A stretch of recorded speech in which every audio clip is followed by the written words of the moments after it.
Sir अक्सर हमने देखा है कि गलियों में गाड़ियाँ खड़ी कर देते हैं लोग और अक्सर टेंट वगैरह लगा के रास्ते भी बंद कर दिए जाते हैं किसी भी वजह से।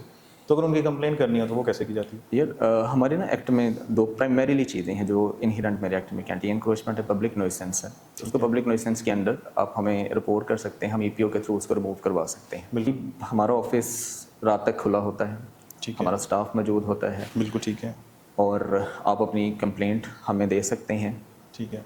आप हमारी एक हेल्पलाइन है 154, आप बिल्कुल। उस पर दर्ज करवा सकते हैं। जी। डीसी ऑफिस में आप दे सकते हैं, एसी ऑफिस में आप दे सकते हैं, तो वो मार्क होके हमारे पास आ जाएंगे। तो हम उस पर अपनी इन्वेस्टिगेशन के बाद फर्दर जो भी प्रोसेस होगा वो कैरी आउट करते हैं उसके बाद। तो सो फार सो फोर्थ किसी को कभी मसला नहीं हुआ हियर इन जेलम कि वो हमें अप्रोच करने में किसी किस्म का मसला हुआ हो, हमारे ऑफिस में कोई ना मिला हो या मैं अवेलेबल ना हुआ हूँ। जी। तो ऐसा कोई भी एक इंसिडेंस नहीं हुआ। हमें अगर बाहर फील्ड में हूँ तो हमारा स्टाफ मौजूद होता है, उनको प्रॉपर गाइड भी करता है। ठीक है। उनके जो रिजर्वेशन उनको एड्रेस करने की भी कोशिश की जाती है, उनकी कंप्लेंट भी लेके हम उस पर फर्दर काम भी करते हैं। आपकी कंप्लेन करनी हो तो वो कहाँ जाए बंदा? मेरी कंप्लेन आप अथॉरिटी में कर सकते हैं, मेरी कंप्लेन आप डीसी साहब को कर सकते हैं, एसी साहब को कर सकते हैं, डी साहब को कर डीसी साहब को कर सकते हैं। हाँ।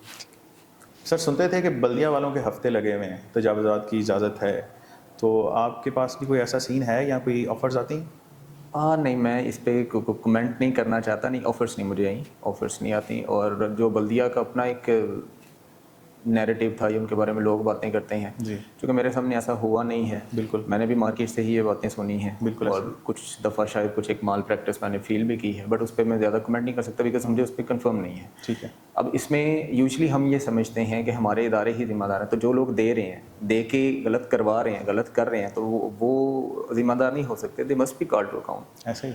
तो वो हमारे लोग नहीं होते। अब यही हमारे बाजार के लोग ना जो आज क्लेम करते हैं कि हम बल्दिया को पैसे देते थे, उनके स्टाफ को पैसे देते थे, ऐसे ही है। तो तब ना देते ना तो सूरत हाल ख़राब ना होती। अब जो सूरत हाल ख़राब हुई है तो वो सब ने फेस की है ना, कलेक्टिवली सबके लिए नुकसान जिसने हुआ, दिए मसले जिसने भी। नहीं दिए सब Yes. बस में आ गए। अब जब आप दे रहे हैं तो जो ले रहे हैं तो दोनों तो गलत है ना फिर। तो अब हमारे जो दुकानदार हजरात है या मार्केट के लोगों खुद को बरी ज़िम्मा तो करार नहीं दे सकते, लेकिन समहाउ अब हमारे यहाँ ये प्रैक्टिस है ही नहीं।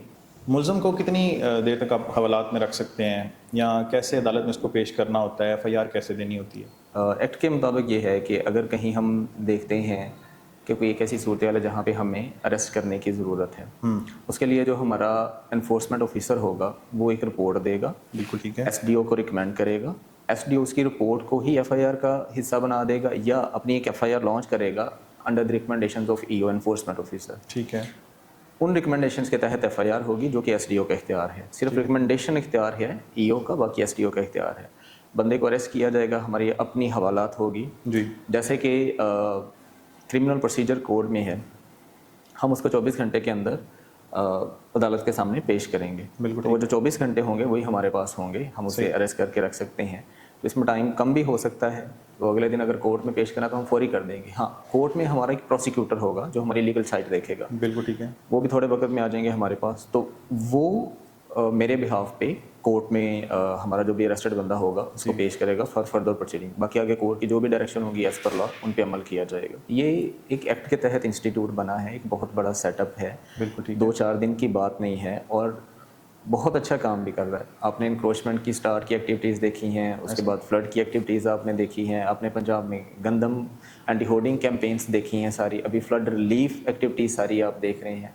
तो ये जो फोर्स है ये इंडिस्क्रिमिनेटली गवर्नमेंट के साथ हर सूरत हाल में काम करिए। जहाँ पे डिस्ट्रिक्ट एडमिनिस्ट्रेशन के डायरेक्शंस हैं, जहाँ पे गवर्नमेंट की डायरेक्शंस हैं, तो वहाँ पे ये लोग काम कर रहे हैं। तो हमारा जो मैंडेट है, मैंने जैसे पहले बात की कि वो सिविल एडमिनिस्ट्रेशन के हम हाथ बाजू हैं। बिल्कुल ठीक है। तो हमें सिविल एडमिनिस्ट्रेशन को हर तरह से पैरा नहीं असिस्ट करना होता है जहां भी उन्हें हमारी ज़रूरत होती है। इवन कि हमारे एक्ट में तो फ्लड नहीं लिखा हुआ ना, हमारे एक्ट में तो बाकी चीज़ें नहीं हैं, बट कुछ चीज़ें जो नहीं हैं, इंतजामिया को हमारी ज़रूरत है, गवर्नमेंट की हमें डायरेक्शन है, तो पैरा फोर्स पूरे पंजाब में वो कर रही है। और ये पब्लिक के लिए है, तो पब्लिक की तरफ की ये आसानी के लिए हर काम उसमें ये हेल्पफुल है और वही काम कर रहे हैं।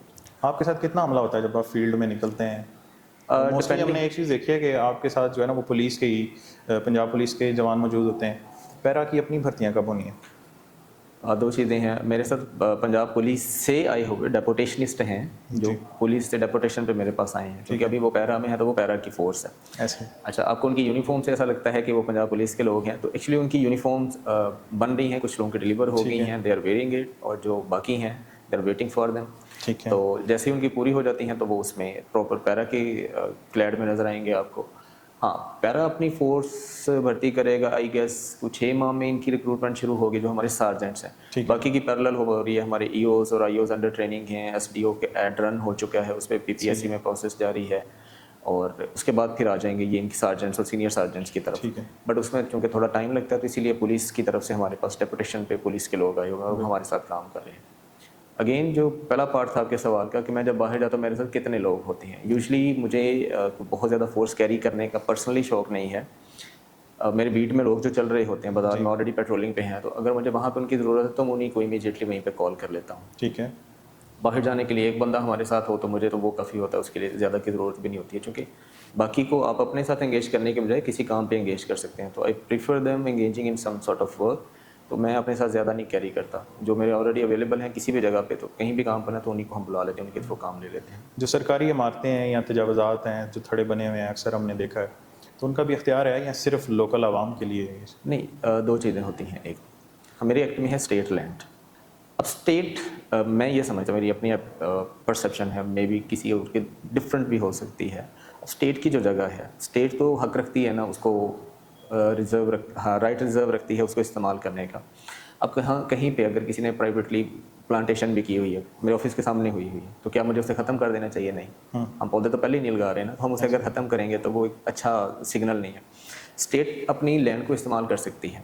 अब अगर कल को रोड गवर्नमेंट एक्सटेंड करना चाहेगी तो क्या जिमखाना जो होगा तो वो उसमें रोड एक्सटेंशन नहीं करने देंगे? गवर्नमेंट की जगह है ना, गवर्नमेंट इस्तेमाल कर सकती है। अगर कहीं पे गवर्नमेंट ने अपने ऑफिशियल वर्क को करने के लिए, अब दो सवाल मुझसे बड़े रैंडम पूछे जाते हैं इस साधन में। एक एमसी के बाहर शेड लगा हुआ है, एक उसके बाहर है हमारा जो एक्साइज का ऑफिस है उसके बाहर है जी। अब दोनों पे पहला तो स्टांस ये है कि भाई स्टेट की जगह स्टेट जिस तरह मर्जी इस्तेमाल करे। बिल्कुल ठीक। रियासत मालक है अपने रिसोर्सेज की, वो जिस तरह इस्तेमाल कर सकती है। बिल्कुल सही। सेकंड ये है कि हमें ये देखना है कि जो दोनों ये चीज़ें लगी हुई हैं ये हमारी ट्रैफिक फ्लो में किस तरह मुतासर हो रही हैं। एक्साइज के बाहर जो छोटा सा एक शेड बना हुआ है उसके आगे बिल्कुल एक ट्रांसफार्मर लगा हुआ है, बिल्कुल उस पर तो आपकी ट्रैफिक चलती ही नहीं है और वहाँ पर रुकेंगे। अगर सारी बात एक्साइज का ऑफिस, उसके बाद कोई बाइक किसी की खड़ी है, किसी की एक गाड़ी खड़ी है जो ऑफिस में आया है काम के सिलसिले में, तो वहाँ पे तो बिल्कुल ट्रैफिक नहीं जाएगी। जो एमसी के बाहर आपका एक शेड बना हुआ है वहाँ पे पार्किंग प्लेस बनी हुई है, वो शायद पहले कहीं उनका स्टाफ बैठता था जी। अब अगर वो पार्किंग प्लेस है तो उसको मेरा ख्याल कोई शायद ठेका शेका दिया होगा ताकि रेवेन्यू जनरेट किया जा सके। तो अगर एक एसेट्स गवर्नमेंट, मैंने फील ये किया कि गवर्नमेंट का अगर एक एसेट बना हुआ है ना तो बिना किसी वजह के उसे ख़त्म नहीं किया जाता और ना ही करना चाहिए, बिकॉज उस पर पैसे लगे होते हैं ना, तो आप उसको जो इस्तेमाल है वो आप चेंज करके उससे कोई रेवेन्यू जनरेट कर सकते हैं, उसका कोई बेहतर इस्तेमाल कर सकते हैं जी। सो स्टेट की जगह है, स्टेट उसको इस्तेमाल कर सकती है। सेकंड ये देखना है कि उससे आपकी ट्रैफिक में कितना, ट्रैफिक फ्लो में कितनी रुकावट आ रही है जी। तो वो नहीं आ रही, उसमें आपकी ट्रैफिक रवानी के साथ चल रही है। बिल्कुल ठीक है। ऑन दी कंट्रेरी अगर आप बाजार की मिसाल लें, जैसे मैंने पहले बात की कि 6-6 फीट दुकानों वाले खुद बाहर होते हैं तो उसके बाहर उन्होंने एक रेडी वाला या स्टॉल वाला लगाया होता था, ऐसा ही है। तो आपके तो गुजरने की भी जगह नहीं होती थी ना, तो बाइक पे भी नहीं गुजर सकते थे, ऐसा ही है। अभी भी जो आपके बाजार में पार्किंग होती है, मोटरसाइकिलें हमने रैंडमली हैज़र्डली लगवाई होती हैं पूरे बाजार में, आज भी सूरत हाल वही है।